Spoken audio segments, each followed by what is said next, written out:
Hello বন্ধুরা, কেমন আছেন সবাই? বেঙ্গল আর্ট টিভিতে সবাইকে স্বাগতম। যারা আমাদের এই চ্যানেলটি নতুন শুনছেন তারা অবশ্যই সাবস্ক্রাইব করে রাখবেন। কে কোথা থেকে আমাদের এই ভিডিওটি দেখছেন বা শুনছেন তারা অবশ্যই কমেন্ট সেকশনে জানাবেন।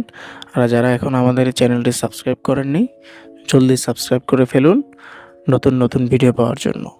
তো আমরা কথা না বাড়িয়ে গল্পে চলে যাই। বাংলাদেশের এক ছোট্ট গ্রামের থাকতেন একজন সম্মানিত ইমাম সাহেব, মাওলানা কাদের। মানুষ তাকে খুব সম্মান করত, কারণ তিনি শুধু নামাজই পড়াতেন না, মানুষকে বিপদে সাহায্য করতেন।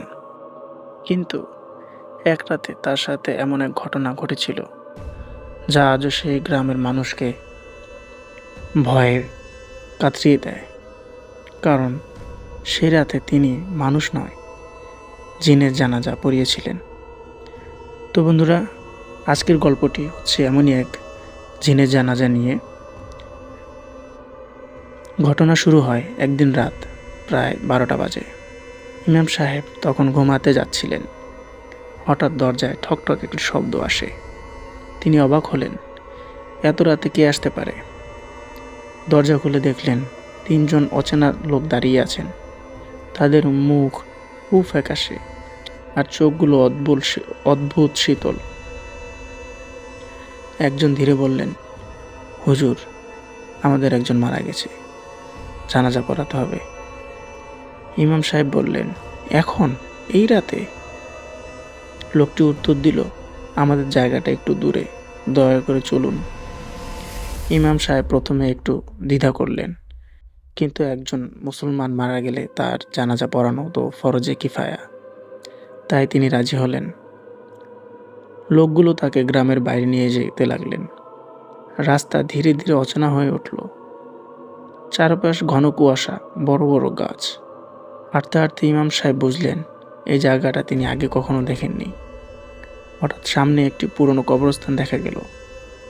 কিন্তু অদ্ভুত ব্যাপার হলো, সেখানে অনেক মানুষ দাঁড়িয়ে আছে। সবাই সাদা কাপড় পরে, কিন্তু কারো মুখ ঠিকমতো দেখা যাচ্ছে না। একটি খাটিয়ার উপর কাপড়ে মোড়া একটি লাশ রাখা। ইমাম সাহেবকে সামনে দাঁড় করানো হলো। একজন বলল, হুজুর, দয়া করে জানাজা শুরু করুন। ইমাম সাহেব তাকিয়ে দেখলেন সবাই সারিবদ্ধ হয়ে দাঁড়িয়ে আছে, কিন্তু তাদের পা যেন মাটিতে ঠিকমতো লাগছে না। আর বাতাসে একটা অদ্ভুত ঠান্ডা অনুভূতি হলো। তার বুকের ভেতর ধকধক করতে লাগলো।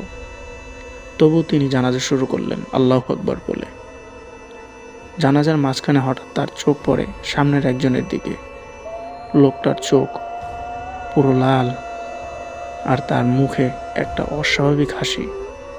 হঠাৎ ইমাম সাহেব বুঝতে পারলেন এরা মানুষ নয়, এরা জিন। তার শরীর ঠান্ডা হয়ে গেল, কিন্তু তখন জানাজা থামানো সম্ভব না। তিনি কাঁপা কণ্ঠে জানাজা শেষ করলেন। জানাজা শেষ হওয়ার পর একজন তার কাছে এসে বলল, হুজুর, আপনি আমাদের বড় উপকার করেছেন। তার হাতে একটা ছোট থলি ধরিয়ে দিল আর বলল, এটা আপনার জন্য। তারপর বলল, কিন্তু মনে রাখবেন, আজ রাতে যা দেখেছেন কাউকে বলবেন না। তারপর হঠাৎ চারপাশ সবাই এক মুহূর্তে উধাও হয়ে গেল। কবরস্থান আবার ফাঁকা হয়ে যায়, শুধু ঠান্ডা বাতাস বইতে থাকে। ভয়ে ভয়ে ইমাম সাহেব বাড়ি ফিরে এলেন। সারা রাত তিনি ঘুমাতে পারলেন না। সকালে থলিটা খুলে দেখেন ভেতরে কয়েকটা সোনার মুদ্রা। তিনি অবাক হয়ে গেলেন, কিন্তু তখনই তিনি মনে করলেন ওরা বলেছিল কাউকে বলতে না। কিন্তু মানুষ তো কৌতূহলী। কয়েকদিন পর গ্রামের কিছু মানুষ জিজ্ঞেস করা শুরু করলেন। তিনি ঘটনাটা বলতে লাগলেন। আর ঠিক সেই রাত থেকেই তার জীবনে অদ্ভুত ঘটনা শুরু হলো। রাতে কে জানি দরজায় টোকা দেয়, জানালায় ছায়া দেখা যায়। কেউ যেন ফিস ফিস করে ডাকছে, হুজুর, আমাদের কথা কেন বললেন? তারপর একদিন গভীর রাতে আবার সেই একই কণ্ঠে শোনা গেল। আর এরপর গ্রামের মানুষ বলেছিলেন ইমাম সাহেব কয়েকদিন খুবই অসুস্থ হয়ে পড়লেন।